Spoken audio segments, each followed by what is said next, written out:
All right, folks, there he is, O.J. Simpson. He's been in prison for quite some time, and not for that thing that happened out in California, but for that caper in Vegas. And now, July 20th, he is set for a parole hearing. Will the juice be set loose? Let me bring in my legal dream team this morning. We've got LaTonya Hines, who's a prosecutor up in Cobb. Great to see you, LaTonya. Good to see you. And Randy Kessler, who's a great trial attorney and a professor of law at Emory.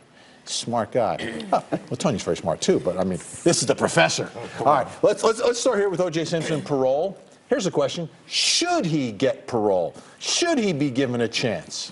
If his name wasn't O.J. Simpson, we wouldn't be talking about it. Yes, he would get parole. Okay. Without a doubt, because he was a model prisoner. He served most of the time, really. He served, what, 8 years or so? He would get it. But the problem is, for him, is that he is O.J. Simpson. And he has a history with another case. And that other case, Randy, he was found not guilty in the criminal trial, was found responsible in the wrongful death. That other case. Right, in the other case. So should that or will that have any impact, you think, on him being released? Well, you know, machines don't make decisions. People make decisions about whether he's going to get parole. And so these people have to wake up in the morning and feel good about their decision, and they're going to think about that. But if they really are clear about it, this should be based on how he has been as a prisoner in this case. And LaTonya's right. But for the fact that he's got a big name and we remember the other case, it probably wouldn't be a big deal. Yeah, well, and the other case did sort of cause this case, and we don't have time to get into that now, but the bottom line, people think, you know, poetic justice, whatever, but July 20th is the date for that one. Next story is out of Georgia. This is interesting. This is about lawyers, okay? These are two lawyers in Georgia, not in Metro Atlanta, but they're in Georgia, and they're rivals, okay? At one point, one was a municipal court judge, and the other one sort of got him kicked off the bench. They were fighting over a parking spot in front of the courthouse. There was a secret recording allegedly made that one made of the other. One of them was shot allegedly by his wife, and the other guy represented the wife in that case. So now they're in the middle of another case where they're both acting as attorneys for their clients in a divorce custody case, Randy, which you're familiar with. Yep. After the trial, they start brawling. What is going on here? Is this? I mean, yes, you know, you represent your client, you know, passionately. But gives new meaning to the term zealous advocacy, doesn't it? I mean, that's really going all out. But this obviously wasn't about that case. They'd had it all pent up and it boiled over. And unfortunately, it gives a bad name to lawyers because lawyers are supposed to be professional, and you hire me to be your mouthpiece, and I'm supposed to do it in a professional way. Who pays attention to angry people that fight? You pay attention to people that are sophisticated, intellectual. This was the exact opposite. Well, and it comes down to a rival. Do you have a rival? Is there a lawyer out there who's like LaTonya's rival? I'm sure there are people who might think that they are, but I'm not going to go and start brawling in court. You know why? Because if you do these things in court, guess what? There's a judge there who has the ability to put you in jail. And I've gone to jail voluntarily.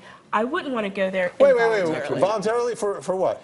I mean, as a part of my job, I've go to the jail for point status. Yes, okay. Voluntarily. Yes. I thought I'm turning myself in, Your Honor. All right. So, do you have a rival? Because you do a lot of these divorce cases, so it's a small circle you know, of people. It's interesting. I don't think that I ever try a case against somebody. I like to say that we try it with somebody, because in divorce, you know, I represent the mom one day, and the next day I represent the dad. I can't be polarized and be a dad's lawyer or a mom's lawyer. I've got to be a lawyer for the truth and a lawyer for my client's position. All right. Last story. Bill Cosby, as we know, his sexual assault trial ended up with a hung jury, a mistrial. They will retry it. There are reports that the split in the jury was either 10-2 or 5-7, 7-5, who knows. But now, Bill Cosby apparently wants to go out on tour to talk to kids about sexual assault. Where do we start with this one, LaTonya? Wow, very, very bad idea. And you want to know why it's a very bad idea? Look at O.J. Simpson, and I'll tell you why. I go back to Robert Blake, somebody who got off, in a sense, he murdering his wife, Bonnie Blakely, and guess what? You've never heard any more from him.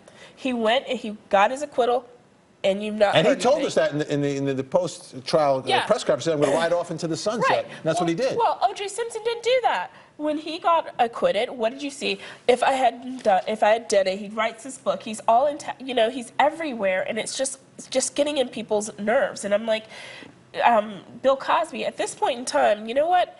If you really want to do something for victims or something, maybe you write a book. I don't know what you do, but you give money. You know, money. Give money. Yeah, he's got a lot of that. But the big difference is he still may go back on trial. And right. He did not testify last time.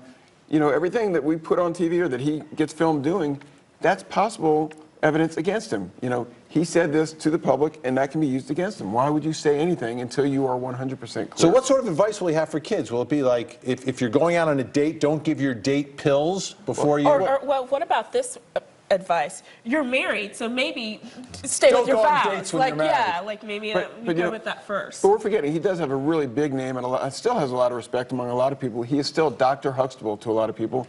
And if he can do some good in this world and you know, you're innocent until proven guilty, he is still innocent. So as long as he's innocent and he wants to do something that he thinks is going to help the world, God bless him, let him try. And the bottom line, though, every time he goes and speaks, prosecutors will get a transcript of that. And if he says something... Until he's actually acquitted of something, I think he needs to keep his mouth shut, like Randy was saying. I think that's what his advice from his lawyers will be. Great job by the Dream Team this morning. Randy Kessler, Latonya Hines, thanks so much. It's always good to be here. All right, we did our job over here, Crash.